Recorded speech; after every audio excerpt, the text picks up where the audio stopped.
All right, good morning / afternoon, everyone. Welcome to the January 15th meeting of the Rotary Club of Beavercreek. I'm your host and president still. I'm glad that all of you could be here on what started as a gray Ohio day, might end up being pretty decent. I'd like to thank our greeters. I'd like to thank Mike Zwick for our great speakers and programs, Jim Gundel and Alex Zaharieff for website and YouTube help, and then Beth Cusack for our book dedication. I'd like to extend a welcome to all of our members who joined us today, any guests that may be joining, and if you did have a guest that is here, could you please introduce them? I don't think I saw any. And as always, a special welcome to our speaker, who today is, as Randy said, the circus director of the Township, Alex Zaharieff. He'll be giving us an update on the state of the Township. So far, our club has been averaging about 37 on YouTube and 37 on Zoom and 13 on YouTube. With that, I would like to hand it over to Mr. Dave Fleming, our Sergeant at Arms, for our Sergeant at Arms report. All right, Mr. Sounds like everybody's a comedian today. So, of course, it's a big week with a lot of news. Washington is currently a very dangerous place. There are congressmen who are refusing to wear face masks.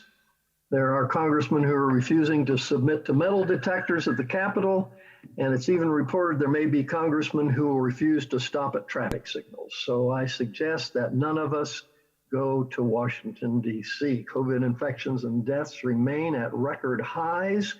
We have not turned the corner, or if so, we took a wrong turn someplace long ago. The vaccine rollout has not gone quite as projected, but there is good news for people in Ohio who are older than 95. The FBI is looking at terrorists, looking for terrorists. Vice President Pence is looking for a new job, and Trump is looking for lawyers. But President-elect Biden is hopeful.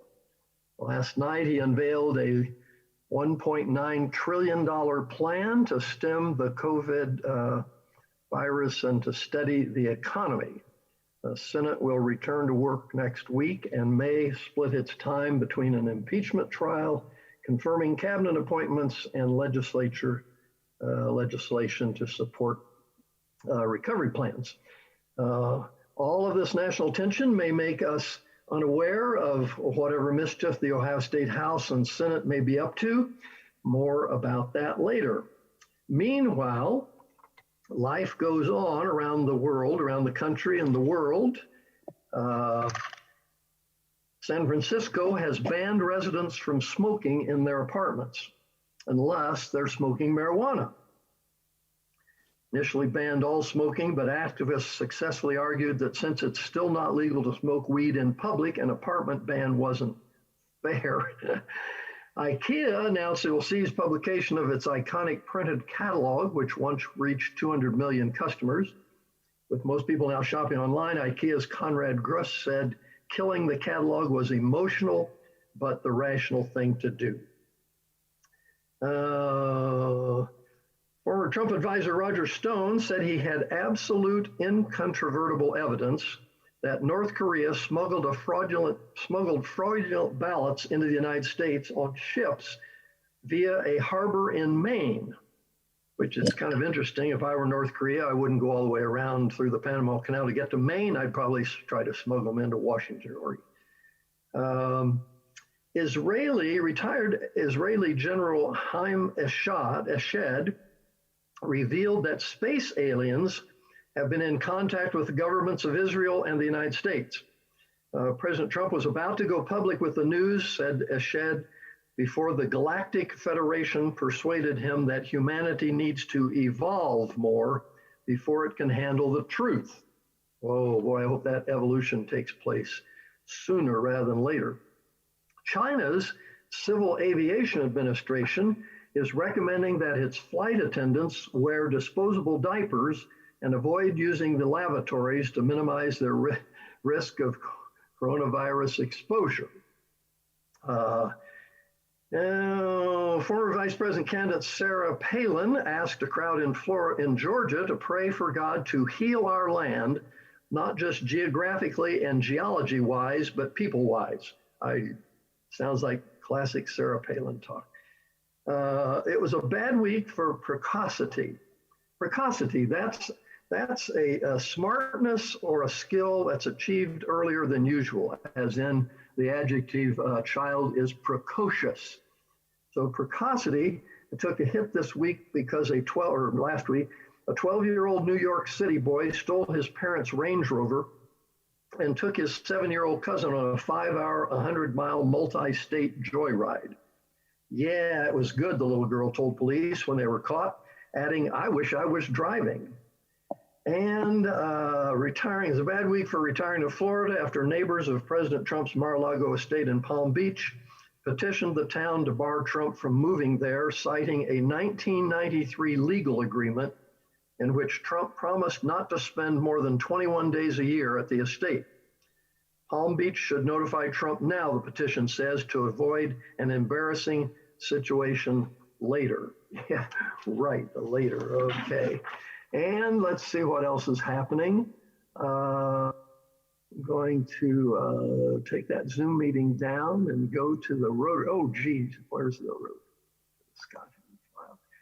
Okay, so here are some interesting facts that are important for us to all know. Your ribs move about 5 million times a year every time you breathe. In the White House, there are 13,092 knives, forks, and spoons. That is, if the residents of the White House don't lift any before they leave the White House. Slugs have 4 noses. Honeybees have hair on their eyes. Recycling 1 glass jar saves enough energy to watch TV for 3 hours. So I'm going to go look in my recycling bin and count them up and see how many hours of television I'm allowed to watch. Lightning strikes about 6,000 times per minute on Earth. Owls are the only birds that can see the color blue. How about that? And what about this? Did you know that there's a stress hormone called cortisol that is concentrated in tears? You literally cry out your stress. Did you know that humans are born with 2 fears? Born with 2 fears. One of them is falling, the other one loud noises. Every other fear is learned. And did you know that hugs that last over 20 seconds release chemicals in your body called oxytocin that makes you trust someone more? So this inability to hug anybody during all this coronavirus quarantine is making us a much less trustworthy society, I suspect. Did you know if the human eye was a digital camera, it would have 576 megapixels? I'll bet you didn't know that. Crocodiles have no lips. Now, these are important things. You may think this is just fluff, but you know, it's important to know whether crocodiles have lips, but it's even more important to know that crocodiles can hold their breath for an hour. So if you're ever wrestling with a crocodile and you feel the need to come up for air, remember he's going to be able to outlast you. Did you know that banana is a happy fruit? Eating just 1 banana can help you relieve irritable emotions, anger, or depression. I've been eating a lot of bananas this last week. Did you know that a tiger's tongue is so rough it can lick the paint off buildings and strip the skin from the bones of an animal? I don't know how they figured this out, and I've never seen a building that was licked by a tiger, but you know, it's what you read in the papers. Elephants can smell water from 3 miles away. Okay, let's move on to something else. Let's move on to why go to church. Oh no, I've done the why go to church. One reason is you should go to church because you're the pastor, but this is a story about the picnic. A Jewish rabbi and a Catholic priest met at the town's annual 4th of July picnic. Old friends, they began their usual banter. "This baked ham is really delicious," the priest teased the rabbi. "You really ought to try it. I know it's against your religion, but I can't understand why such a wonderful food should be forbidden. You don't know what you're missing. You just haven't lived until you've tried Mrs. Hall's prized Virginia baked ham. Tell me, Rabbi, when are you going to break down and try it?" The rabbi looked at the priest with a big grin and said, "At your wedding, at your wedding." So now we'll go on to, I'll try to get back into the Zoom meeting. I don't know where it is. I've lost it. I don't know where the Zoom meeting. Can you hear me? I can't find my Zoom meeting. We can hear you. All right, so I'll just leave that way. And I will go on to some celebrations. We do have some celebrations. On the 19th of January, Brandon Howe had a birthday. On the 22nd of January, on the 19th, he will have a birthday. On the 22nd, Pete Bales will have a birthday. And also on the 22nd, Sharon Gundel will have a birthday. So Jim, you need to get ready for that. The 18th of January, Denny Jarvie will have completed 19 years of membership in the Beavercreek Rotary Club. On the 22nd of January, Jody Sperber will have completed 5 years on the as a member of the Beavercreek Rotary Club. We do have Nathan and Valerie Heister's wedding anniversary on the 18th. Need to remember that. And let me find out something about, fines. Okay, so we still have fines, even though I realize it's going to be real tough trying to collect them. But there are some fines. If you ate a banana today, that's $1 fine. If you have ever flown to China, that's $1 fine. If you shopped at IKEA during the last year, that's $1 fine. If you've ever ridden in a Range Rover, that's $1 fine. And if, once again, you have ignored the 4-way test and ever promoted a lie or supported people or condoned people that lie, that's a $5 fine. So with that, Mr. President, I'll conclude the report and turn the microphone back over to you as soon as I figure out how to get back into my Zoom meeting. Thanks, Dave. And I'd like to let everybody in this club know that I trust all of you, but a 20-second hug would just be real awkward. So don't be expecting that from me. Are there any happy bucks? Mike, I have 2 happy bucks. First of all, last week at the end of the Rotary meeting, Mike Canada, our great president, announced that the speaker this week would be Pete Landrum's little brother. And so I'd like to thank Mike for pointing out that Pete is older than me. So thank you. I'll give a happy buck to that. Also, like any good sporting event, when you make a great play or anything else, you're supposed to say, "Hi, Mom." Well, in this case, I'm going to say hi, Mom and Dad, who are on YouTube watching today's presentation from Florida, which looking at the Weather Channel there, it's 70 degrees and sunny. So hi, Mom and Dad. Mike, Jerry Pfeiffer here. Go ahead, Jerry. On the 18th of January, Carol and I celebrate our 57th anniversary. Remind the club members once again, or somebody to check your information on in the database, because sometimes I don't see those things. We try to pick those up, but thank you. 57 is huge, Jerry. Congratulations. 57. One can start a sentence, the other finishes. Well, you can do that at 15. It's just that my end of the sentence is wrong. That's true anytime. Any other happy bucks? Yep, this is Steven. I got a happy $50, and I choose 50 because, let's be honest, you're not going to collect anyway. But yeah, started off the new year feeling really healthy. I had a fever for a day, so I decided to get tested just to be safe. And sure enough, I had COVID. So today's my first day out, and I deactivated my Facebook page about 2 weeks ago, and I gotta say, I feel pretty good. So wow. I have a happy, sad buck. I was sworn in on the 4th, and they've subsequently closed the State House and the office buildings. So I don't know, is that a good thing or a bad thing? It's a good thing, less mischief. But I will be able to return on the 25th. Go ahead, Eric. After Monday night, I have absolutely nothing to be happy about. That's not true. Any other happy bucks? I have a happy buck. Go ahead, Jenny. Becky and I celebrated our 54th wedding anniversary yesterday.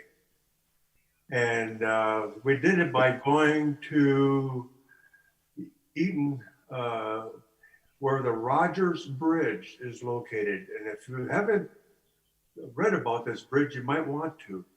It's the second oldest covered bridge in the nation.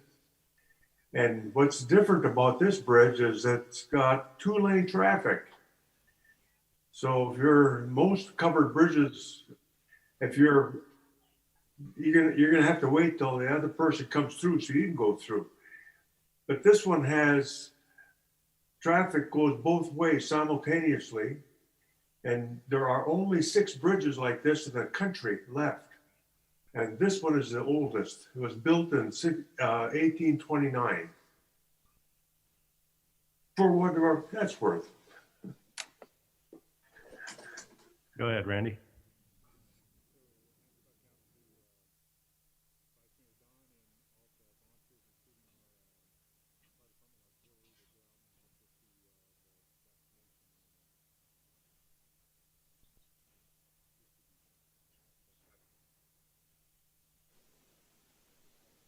Eric, you're going to have to start checking the mail more than once a week to get all these happy bucks. Yeah, I've got one. I've been looking for the happy bucks, and I've been writing it down. And when COVID's over and we have our first meeting, I'm going to walk around with invoices. Most of them will be triple figures or fines and happy bucks for each member. But Jerry, what's your anniversary date, Jerry? I'm going to put it in the database. You're muted, Jerry. 18th? 18th of January, 1964. That's older than some of our members. I do have a happy buck, but first I want to say, Eric, that my donation through the event I'm putting on covers my happy bucks. They're included in that donation when that comes. So I have made the decision to apply to graduate school again. I don't know why. It's not like I have time for it, but I'm applying to go to Indiana University online for their Master of Public Affairs, and likely with an emphasis in policy analysis.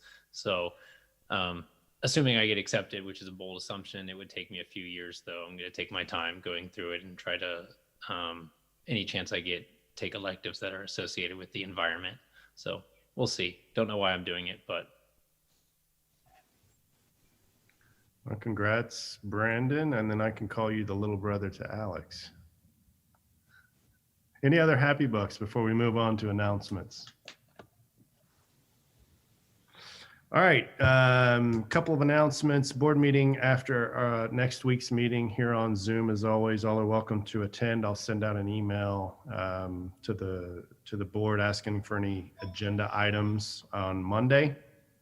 I'm very happy to celebrate Brandon's birthday virtually with him on January 19th as RLI Part 2 commences. I just registered, sent my check in today.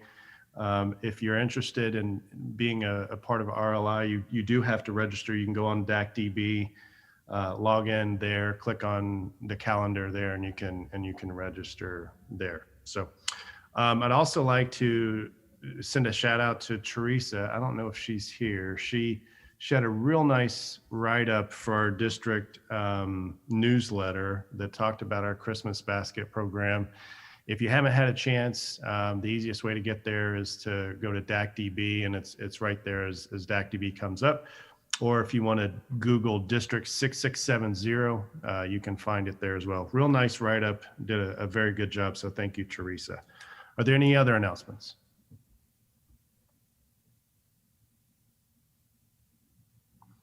All right, hearing none, at this time, I will turn it over to Township Trustee, Mr. Tom Kretz, who will introduce our speaker, we all well know as Alex Zaharieff, who wishes the township logo was as cool as the city's logo. Thank you. So it's, everybody hear me? So it's my pleasure to announce and to introduce you to somebody that the Rotary knows very well, but Alex Zaharieff is our Beavercreek Township Administrator. And he was the first Beavercreek Township Administrator since 1803 in Beavercreek Township. So we're pleased to have him with us.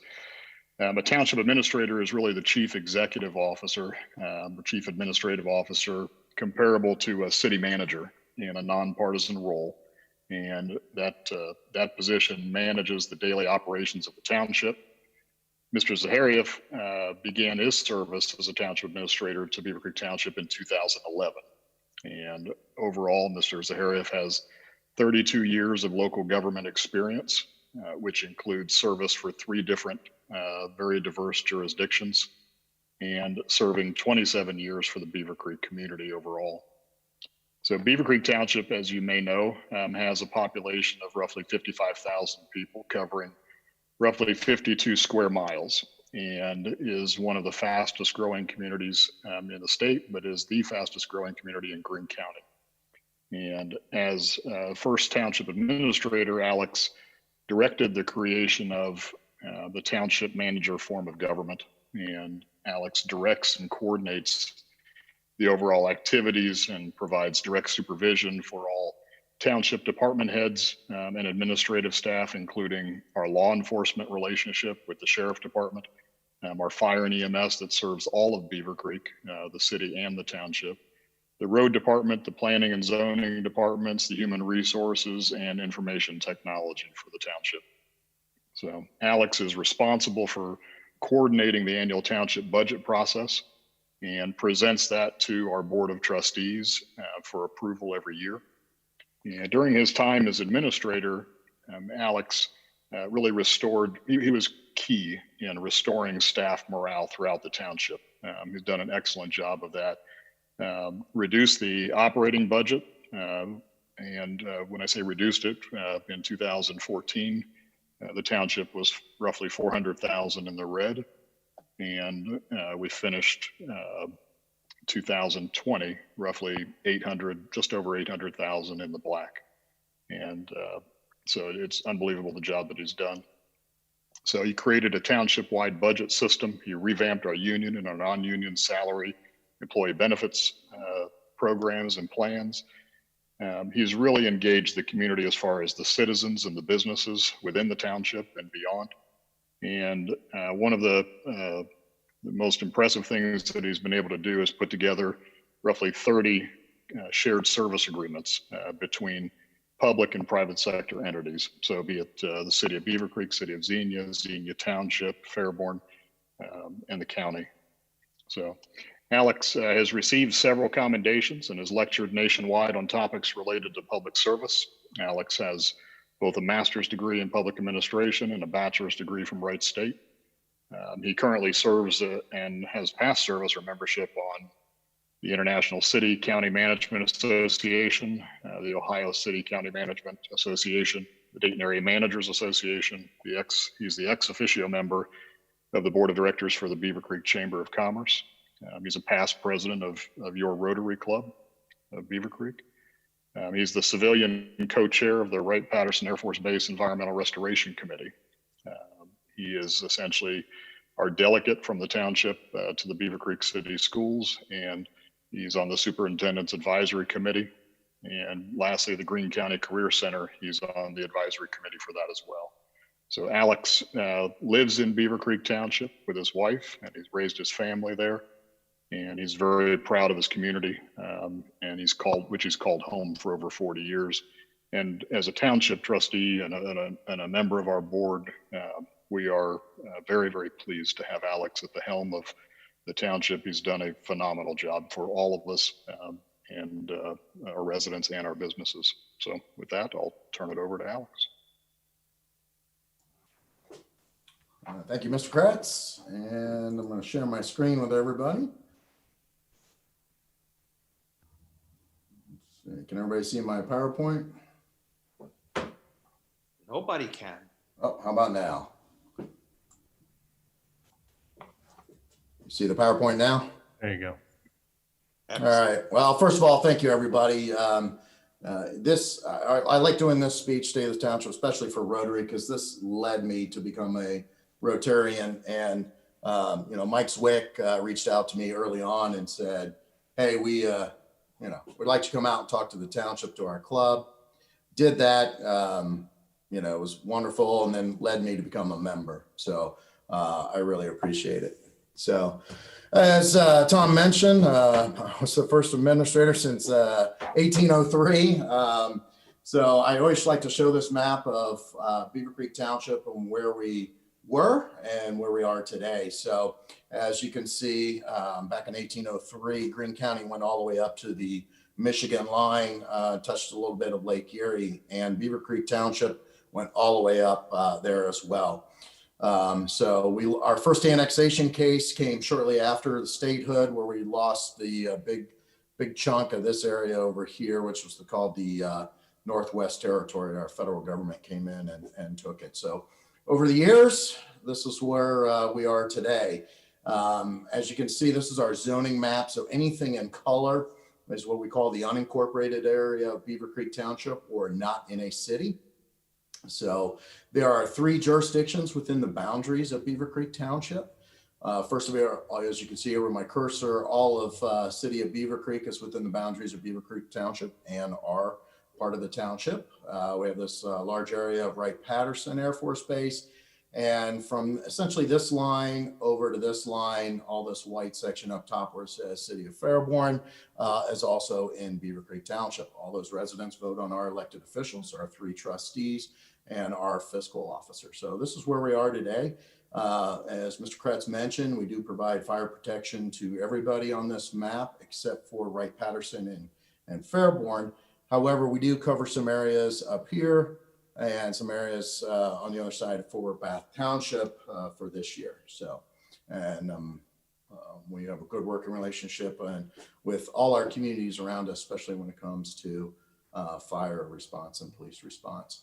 This is the township's organizational chart. As you can see here, always on top is the residents. We work for you, all my employees work for the community and proudly serve the community. So the elected officials on our organizational chart, obviously because we subcontract in the unincorporated area of the township, police services to the sheriff's office. The sheriff oversees the substation here in Beavercreek Township.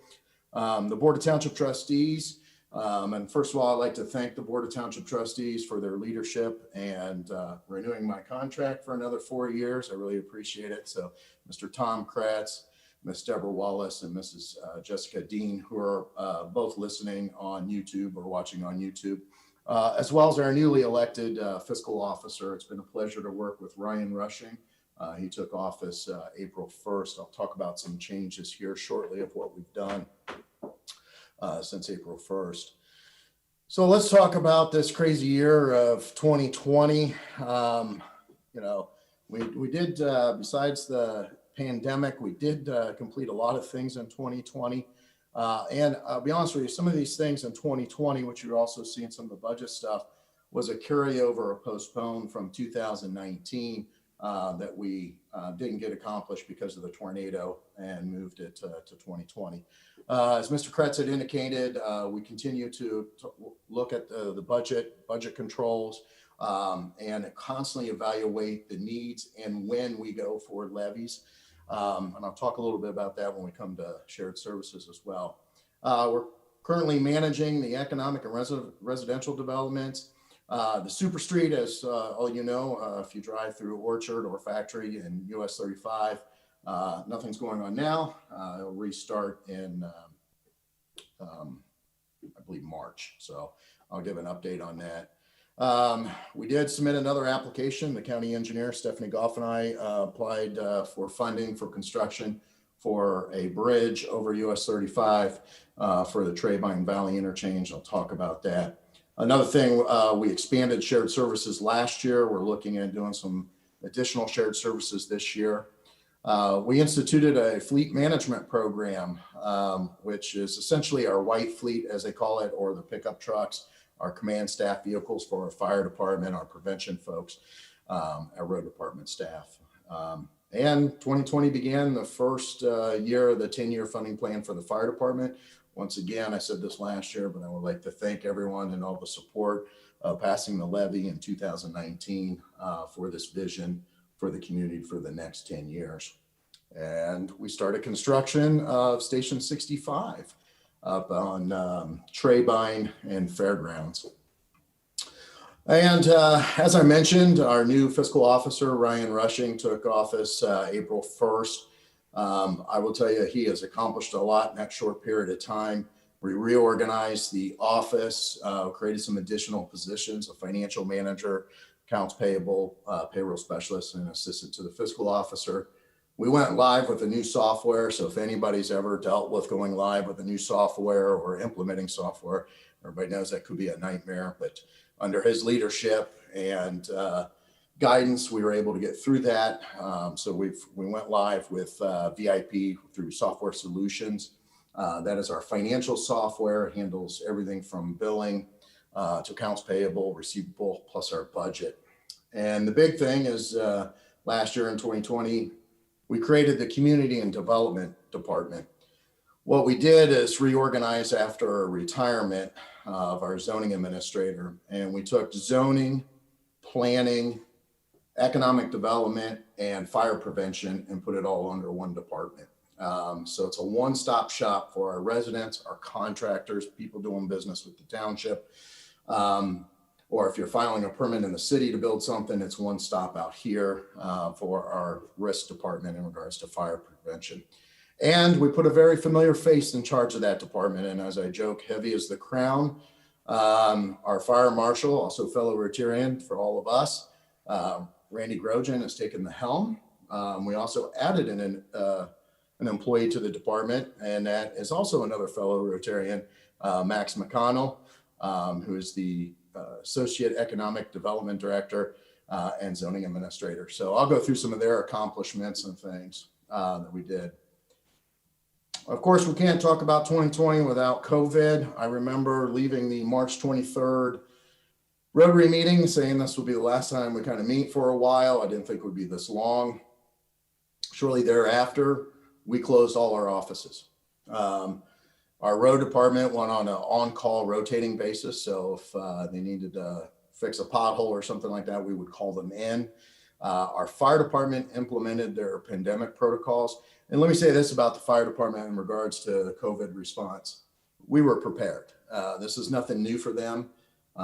They take the flu season just as seriously as they do COVID-19 or SARS or back in H1N1. So we have some additional protocols that we implemented. Unfortunately, we had to close the stations to the community. They're your stations. I always say, you're welcome to come in, take a look at our fire stations, our fire equipment, take a tour at any time, bring the kids in there. Unfortunately, we had to stop that. And the Boy Scouts and Girl Scouts that come through the stations. And I tell you, the crews really miss that. We're having that interaction with the community when they're coming into the fire station. All our staff went remote in the government center. And once again, I want to thank the elected officials, the trustees, and our fiscal officer. We were prepared for this by having certain things already in place. A new phone system that was a voice over IP. Microsoft Office 365 was essentially in the cloud. So we were able to quickly move our staff home, work from home, and continue to meet the needs of the township and our residents. So, Mr. Landrum said last week, Pete, my older brother, talked about some of the COVID impacts, very similar to the township as well. We're anticipating a 10% reduction in property tax between second quarter of 2020 and first quarter of 2021. Some of the other, and let me say this is on the heels of the 3 to 5% reduction that we were going to see related to the tornado. So we already kind of anticipated a 3 to 5% reduction of property tax due to the tornado. And now you see we have the 10% on top of that. 40% reduction of local government funding. Of course, for 3 months, nobody was on the road. And as Pete mentioned last week, we didn't collect gas tax for people not being on the roads or staying at home. So we also saw a 12% reduction in EMS responses, which was very interesting because when COVID, about March, April timeframe, people stopped calling 911. I think a lot of people did not want to go to the hospital and potentially be exposed to COVID. So we saw that just kind of stop. It was kind of different because our medics were not transporting people to the hospital. Of course, you got also car crashes were down and everything else because nobody was on the road. Towards the end of 2020, we saw that number start to come back up, and we're starting to see it a little bit here as well. There was no state funding last year for highway projects and no Ohio Public Works grant applications. If you had projects that were already funded, funding continued, but the state of Ohio came out and said no additional applications. We also received CARES funding, and we spent and invested a lot into protecting our employees and the residents of this community. Some of the things we purchased with CARES funding, fancy headsets and cameras, so we could do remote conferencing and meetings. We invested iWave system, which is a little different from the UV system, but it goes in the air handling system of all our buildings, including the library. It creates like an ionization, essentially creates like a hydrogen peroxide in the air. It will kill COVID-19, bacteria and viruses, also if it's on the surfaces. So we put that in all our facilities. We also got sanitizing equipment, which is much like a fogger. We can put it in a room, get everybody out of the room for about a half an hour. It will sanitize everything, including surfaces. We bought that equipment as well, not only for the buildings, but for our vehicles as well. So, and that also includes the library. So I'd like to thank, the support of the board again for everything that we went through with COVID and obviously supporting some of the purchases we made, protect our employees as well as the residents of this community. Cost control, as Mr. Kretz indicated, there was in 2014, 2015, on top of the state funding cuts or on the heels of the state funding cuts, we were in the black or in the red. And so we instituted a lot of things to ensure that our expenditures are not exceeding our revenues. And as you can see from the chart there, 2019, our expenditures were down 24%. And, I have a note there that just said a lot of those expenditures were planned in 2019, but postponed because of the tornado. So we knew in 2020 we were going to have an increase in expenditures, and we did increase it by 19%. And that was carryover from projects from 19 that needed to happen, plus the projects we had planned in 2020 as well. So we did not, our expenditures did not exceed our revenues in the general fund. And then overall, our township is doing very well in all the funds. As Pete indicated in the state of the city address, there are certain pots of money, and we can't take money from one pot and put it in the other. General fund is the only one we can put in any other pots, but I can't take fire fund money and spend it on a road project. So we still manage the growth of the township. That has been an issue. We'll talk about a few of those things there. We continue to outsource IT, and we just signed a contract with a new provider for a 3-year agreement. We continue to follow the compensation plan and reorganization. Once again, we did implement that fleet management program. That fleet management program is going to save about $300,000 over a 10-year period.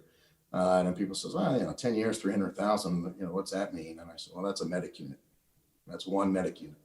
So that's one less medic unit that we have to anticipate savings or have to put into a levy cycle. So essentially not asking for additional levy dollars or higher levy amount.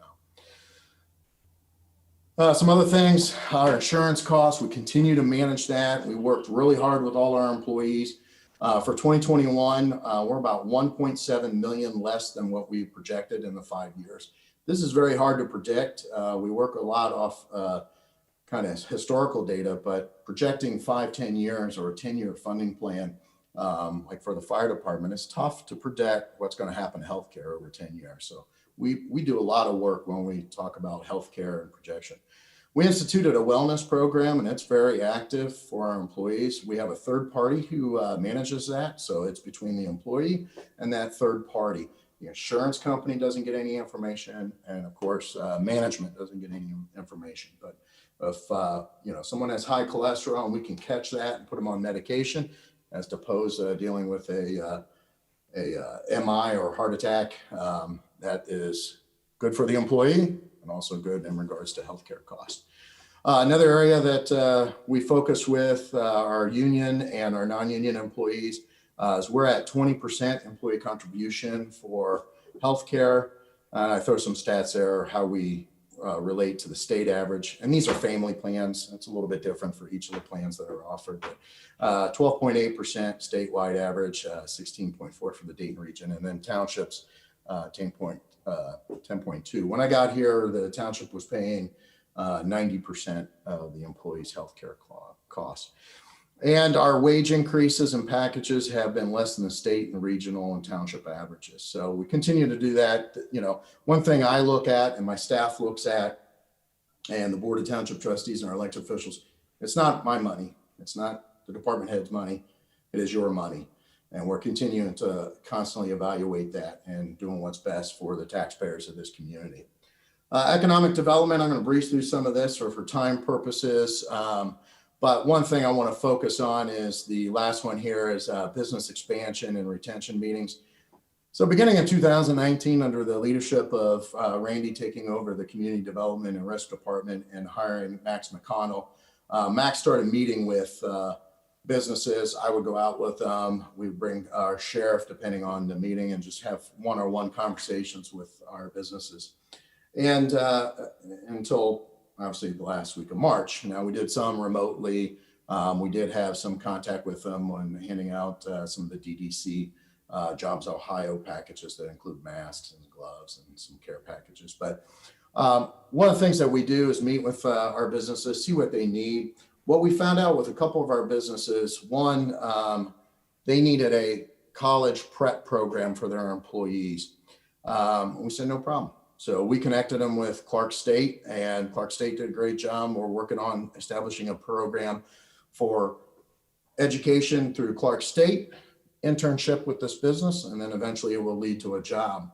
Had another company that says, well, we don't need college level. We need more high school graduate kind of level employees. So we turned around and started working with the Career Center, and they're going to work on a program with that company as well, where your junior year, you're going to start, and it's more with welding. You're going to do some welding stuff and then do an internship with the business. And that business is actually located out at the Russ Research Center.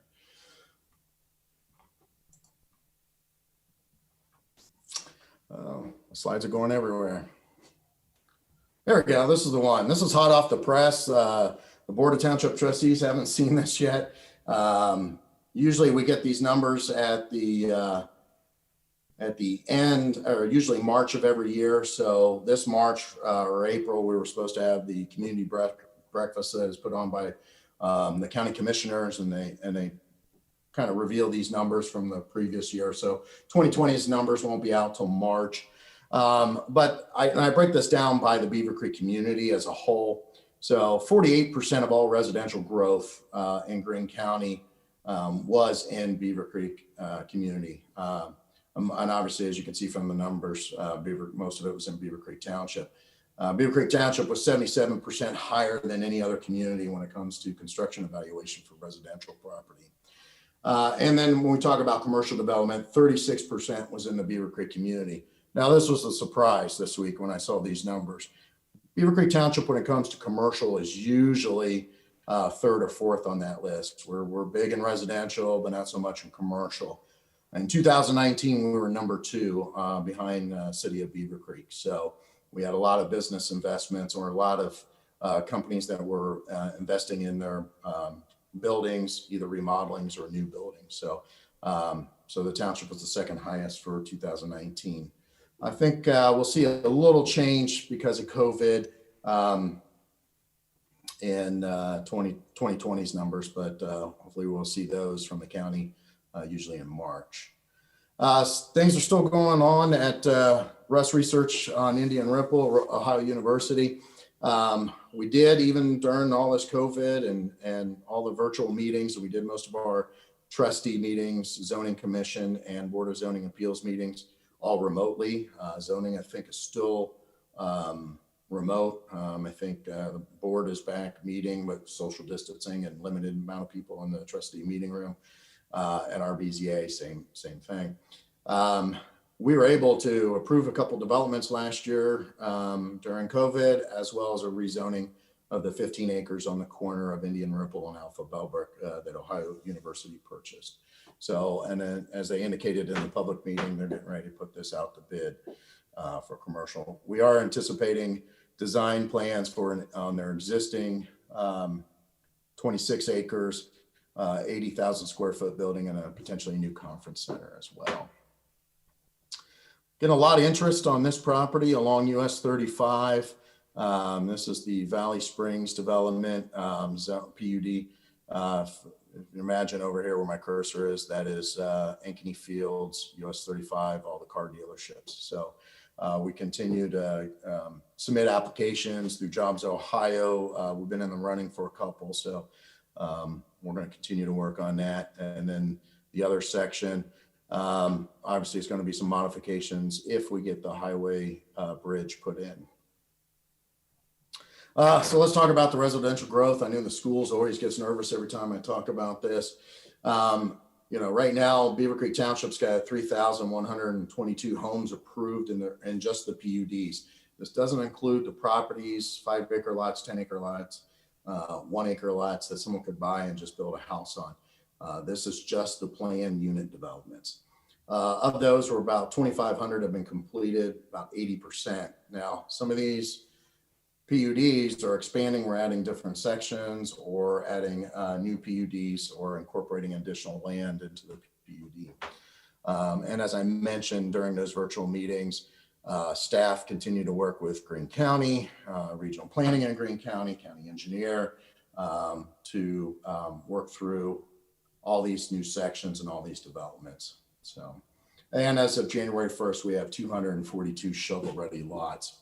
We are down a little bit in regards to residential property or permits. As you can see there, 126 in 2019, we're down to 79. You know, and I get the question, is this because of COVID? Yes and no. Some of it is due to COVID. Another is workforce. There's not enough workforce. So we currently have some builders that are building in the Lebanon area in Warren County. They go to Centerville next, build a little bit 10 homes down in Warren County, come up to Montgomery County, build 10 homes in Washington Township, build 10 homes in Centerville, come to Beavercreek Township, build 10 homes and move up to Sydney or Troy area and build homes. So that's a constant rotation. So there is a lack of workforce in regards to construction. You'll drive through some of these sections and you'll see sold signs on there, but nothing happening. And then next week, 10 homes are going up. I will tell you, we just got a whole bunch of permits last week. So we're starting out the year pretty high in regards to permits. I think the weather being as kind of moderate is, you know, kind of in the 40s every day. Some of these builders are moving forward with building some houses. Permits, just a little change. I will tell you, and you'll hear this again when the county speaks in a couple of weeks. During COVID, we saw a high number of permits of people that were working from home who said, well, I guess I got to remodel the bathroom, or I got to remodel the kitchen, or put an addition on the house. So we did see a lot of permits related to COVID, and you'll see some of that in some of the discussion the county will probably have regarding sales tax. Super Street, it is on schedule. What we did last year is do the internal lanes, so external, everything on the outside. Starting in March, they'll be working on everything interior. It is on schedule to be completed on time as of right now, knock on wood. As you can see, and for those who haven't seen this, I know it's pretty popular. I know everybody goes to our website to see it. Mr. Kretz and I and the other trustees talk about it at the Popcorn Festival with a lot of residents. You're not going to be able to go straight across the highway anymore, either on Factory or Orchard. So imagine this being Factory or Orchard. You're going to have to make a right-hand turn, loop around. So it's essentially a big roundabout with lights. It's going to improve safety. And the other, and I'll let this play as I'm talking about, as you can see the model of the cars going through there.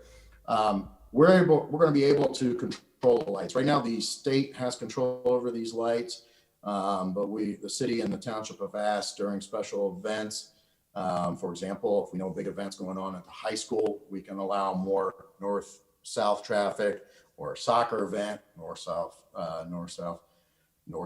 traffic. If we know there's going to be got to get to work on time downtown Dayton, we can allow more east-west traffic to go through.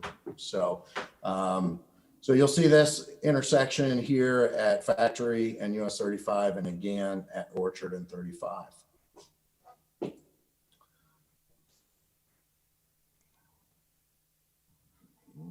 Okay.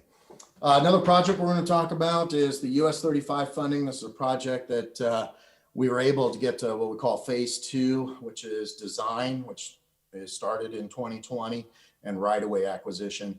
There's not much right-of-way acquisition. The township was able to secure and negotiate a 26-acre land donation towards the project, which was valued about $820,000. The township actually used that as a local match to get to phase 2. And then we got a verbal agreement. We have to work it out with the state, but I do have another landowner who's willing to donate 5 acres towards the project. So that leaves about 1 acre that we'll have to get for right of way. And any money left over in phase 2 of this project will then go to the phase 1, which is actual construction. And the township, county, and the county engineer's office, we can use that carryover as a local match. I got construction funding for 2021 with a big question mark. That is the question mark, whether the state's going to have enough money for new projects, or they're going to be willing or even going to accept applications for next year, for this year, or for funding in 2022 or 2023. I'll touch on this real quick. Right now, Mr. Kretz mentioned it. This is something the township is very proud of, and my staff does a great job of this. As Pete mentioned last week, the township and city have a good relationship.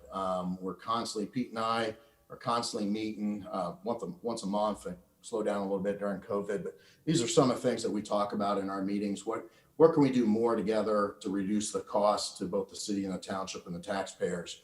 Right now, we have 30 shared service agreements with either other jurisdictions or nonprofit or some of our HOAs. So what's that mean, 30 shared services? Well, I got the number up there. It's about $8.8 million. What's that translate to? About 6 mills in property tax. Without these shared services, we would have to increase taxes, whether in the city and the township or a combination thereof, of a total of 6 mills to the community. So by working with other jurisdictions, we're constantly evaluating this. I am working on 3 or 4 more, and staff is for 2021. So stay tuned on those. Those are going to be more road projects. One of them does include another one with the city of Beavercreek. So this is something we're proud of. We're going to continue to do. I constantly challenge staff to look at shared service agreements. When they come in with a project, I say, well, can we do this with somebody else? And we just did that. It's not on this list, but we just did this for a software that we approved in December with the city of Xenia related to our dispatching systems. So it's kind of a shared service, but we shared that cost. And then as more people in the jurisdictions or fire departments join that software, we get a reimbursement back, we being the city of Xenia and Beavercreek Township. So this is something we're really proud of. Things are going good at the airport. Nothing new there. Our road department, obviously every year that center line miles continues to go up. These guys do a great job, and they've done a great job during COVID. These guys also not only take care of our roads, They take care of all of our equipment, including our sheriff's cruisers, our fire engines, and handle the streets for us. They also take care of all of our facilities, including my office, the fire stations, as well as the library. So we've got a great relationship, and I know anytime something happens to the library, they give our staff a call. We're up there addressing that for the community. Fire department, I'll go through some numbers here real quick. 86 employees, current. We used to be all volunteer way back when. I started out as a volunteer in this community, firefighter. We've transitioned to all career. So numbers were down a little bit, as I indicated last year or earlier in the presentation. We're down about 12% decrease, most of it related to, all of it related to COVID. Busiest stations this year, for 2020, it's changed. It used to be Station 63, which is up on Kemp. It's now Station 64 up on Indian Ripple. So, and every once in a while, everybody asks me, well, why do we need 2 more fire stations? There was a lot of questions during the levy. Well, let me point this out. This is Station 64, Station 63 up here. 64 handles everything essentially from City of Kettering all the way to Xenia Township, Xenia City, this entire corridor. This includes the green, all the residential properties, and a lot of nursing homes. Station 63, a mall from Riverside over to Xenia Township, up to Bath and City of Fairborn. So you can imagine how busy these crews are. And if they have to respond out here, we definitely have a response time issue. So one of the things we evaluated was spreading that out so that, for response times and safety purposes for during a fire or a medical event, we can respond quickly to the residents in the entire jurisdiction. Obviously, Soaring Medical Center is our #1 transported hospital. I will tell you, it's a great working relationship with them. We turn around and get in service. There was a little discussion before the meeting started about our auxiliary. That's our true volunteers, 60 members of the auxiliary. Biggest thing they're doing now is about 7 to 10 members a day of our auxiliary and our community response team are working in the combined health pods. And Don Adams, City Council member, COPP member, and also a CERT trained member for the township. It was out there when I got my vaccine, and without them, they're doing a great job helping everybody flow through there and quickly getting their vaccine. I'll end on this in regards to and allow for a few questions. The 2 stations that are planned, Station 65 and 66. As you see there, Station 65 is currently under construction. You can drive up there. We've got some walls up. We've got some metal up. It's on schedule, and hopefully the crews will be moving in October, first part of October. And Station 66, which is planned at the airport. Here's just kind of a drawing of what we're thinking. It's essentially this footprint with an extra bay. We got to go through the FAA process for that. It's not exclusive to the airport. I get questions on that all the time.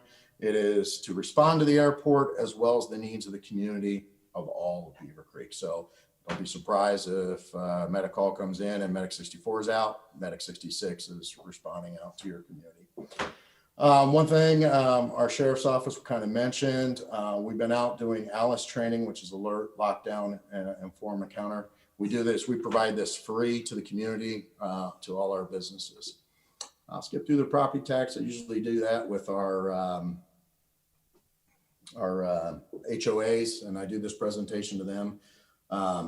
Here's some of the goals we've got for 2021. Continued with cost budget. We're going to implement some being more transparent through the leadership of Mr. Rushing as our fiscal officer. We're going to update our website so more of our financial data is there. You can truly see down to the penny where our money is being spent. We're going to continue to work on with the residential developers, Ohio University, and we have several road projects we're working on that may include some roundabouts. And it was in the paper today. We are part City of Beavercreek, City of Fairborn, Bath Township, Beavercreek Township. We're all working with the Beavercreek Wetlands Association to create a 15-mile nature trail that first phases are in Beavercreek and Beavercreek Township. And then the next 3 phases on top of that are a combination of Beavercreek Township and the City of Fairborn. So with that, I'll entertain any questions. I appreciate it. If you have any questions, feel free to call me or go to any of our social media sites.